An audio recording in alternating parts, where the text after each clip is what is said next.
Hey Trailblazers, welcome back to another episode 67. This episode is going to be focused on marketing and advertising, and wow, I'm really excited about this episode. So let's get right into it. I'm Nan, the CSL Trailblazer. Let's make something happen, burn to learn. I will be adding a link to a lesson idea on this episode because for teachers out there, this can be a great lesson for you, for your students, whether they're business students or young adults in high school. They're all going to have some experience with advertising, and so they all will be able to talk about it. And there's fantastic language here that you can cover and great speaking opportunities for your students.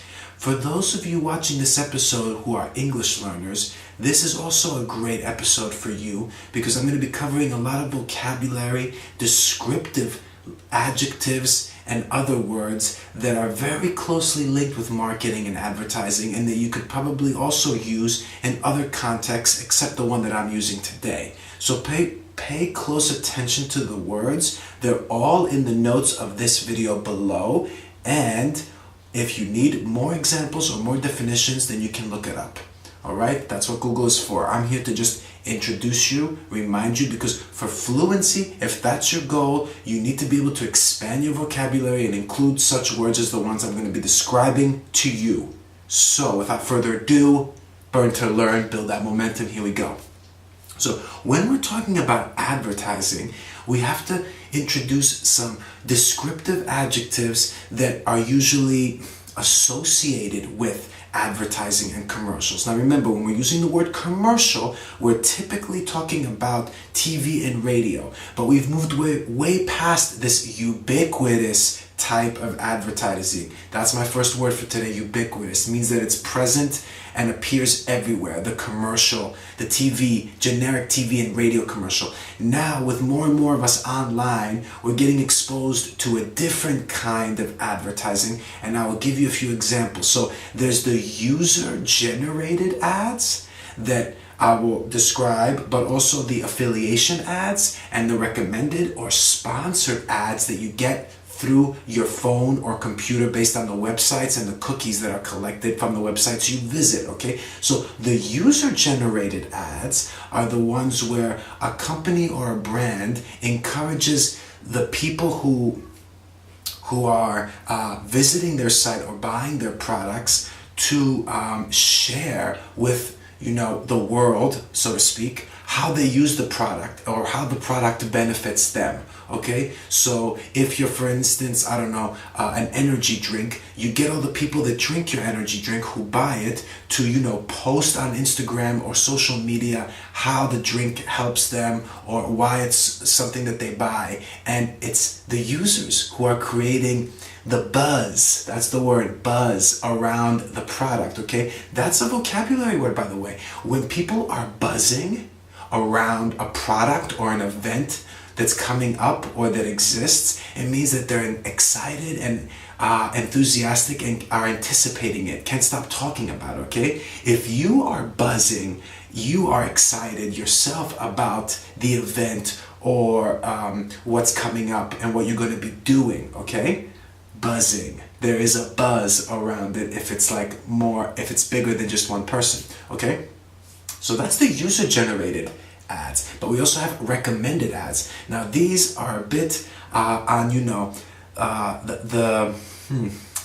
the very thin line between ethical and non-ethical, because recommended ads are when some services or companies are paying an advertising agency or somebody who is being paid to post recommendations, reviews, opinions about the service online so that you think that that's the place that you want to go for that service or product. Recommended. Whereas sponsored, well, you probably are very familiar with those ads because those are ones based on the cookies and the way you browse the internet, okay? Finally, I have the affiliation, which are when you're following people like maybe me or bloggers or other YouTube people that you really maybe enjoy watching or that you are a big fan of and you're a follower of them. If they are asking you or they are recommending you some products that they have used, that's an affiliation, because if you buy the product by clicking on the link in their blog, for instance, and you end up buying it, they're going to get some commission for recommending you to buy that product from the brand. Affiliation, very popular nowadays, okay? I got one right here for you, Padlet, okay? And I'll talk about that in a moment, but let's get back to the vocabulary. So what words can we describe about the effect that these ads have on us when we're exposed to them? Very nice word.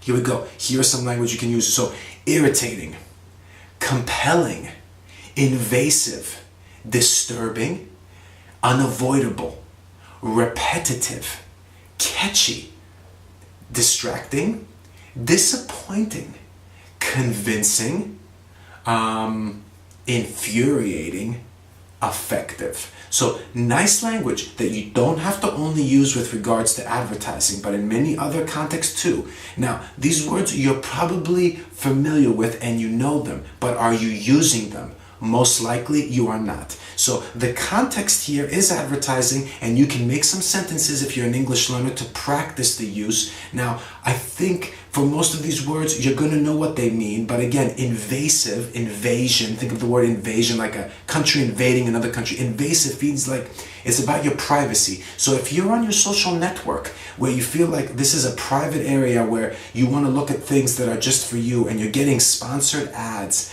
on your news feed, whatever social network you're using, you might feel like that's a little bit invasive, that in your privacy, okay? Or maybe it's an email that you're getting in your email account. You might feel like that is invasive, okay? Or when you're in the bathroom and you're getting advertisements when you're using the toilet.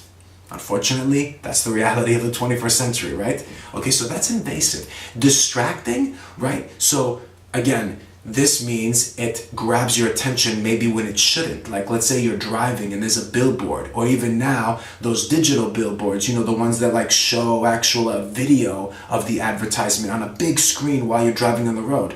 Distracting and maybe dangerous, okay? So words like persuasive and convincing, those are words that we're going to use to talk about, you know, how effective the ad is, which is another word I've already used. And then unavoidable, you can't avoid it simply, okay? Effective is talking about, well, as I've already mentioned in the previous sentence, how well the ad managed to convince you or persuade you to maybe purchase or look up this brand, okay? Compelling might be a word that you don't use almost ever, okay? And compelling we use more for a story, especially a movie. So if there's a story that a company has built around their brand, that means that when you watch this ad, like a viral ad, I'm giving the example for Polish people or other people outside of Poland might know, the Allegro ad about the old man who's learning English so that he can go and visit his family and meet his grandson. That's a story that Allegro built in and you don't see like items on Allegro being sold and why you should go shop there. They made a story. So if it's a compelling story, you're going to remember it. It's going to create an emotion, and just like I have just talked about it right now, you're going to want to maybe use that service, Allegro in this case. So this is compelling. It means it grabs your attention, you remember it. All right, so that's some adjectives there that you can use. I'm sure you can think of many more. Now remember, when we're talking about services and products, that's also the difference between clients and customers, okay? So if you have clients, that means you're providing a service like teaching. If you have customers, that's usually the case that you're selling a product. Remember that difference, okay? Now, also we have viral ads that you also are aware of. Maybe you can think of some examples. If you're a teacher, lots of speaking, but check the link in my lesson idea for more ideas on this. Okay, so we're running out of time here. I just want to finish up by saying, if you are a teacher, you can use Padlet, affiliation ad. Here we go.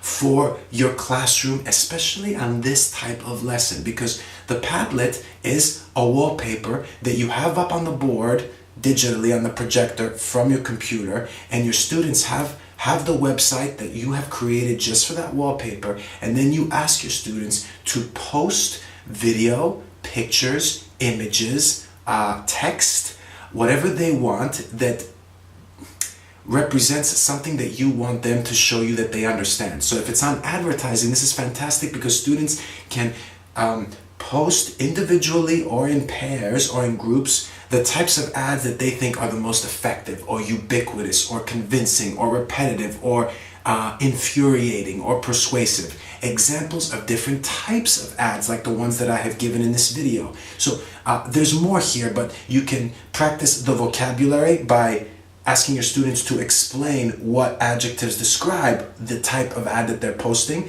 get them to give a presentation, and guess what? All the work is on that wallpaper. And it's there saved for anybody to access and watch, and you can make a nice collage, and everybody can see the work that they've created.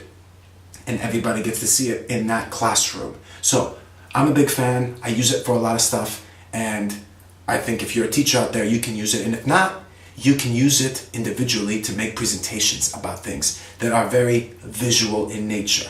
So that's all I got for you today. I have a feeling I'm going to have to follow up this episode with another two-parter on advertising because I have a lot more great language here. But it's enough for today. Thank you very much for following. This has been a pleasure. Remember to subscribe to the Freshen Up Fridays newsletter if you're interested on more bonus content.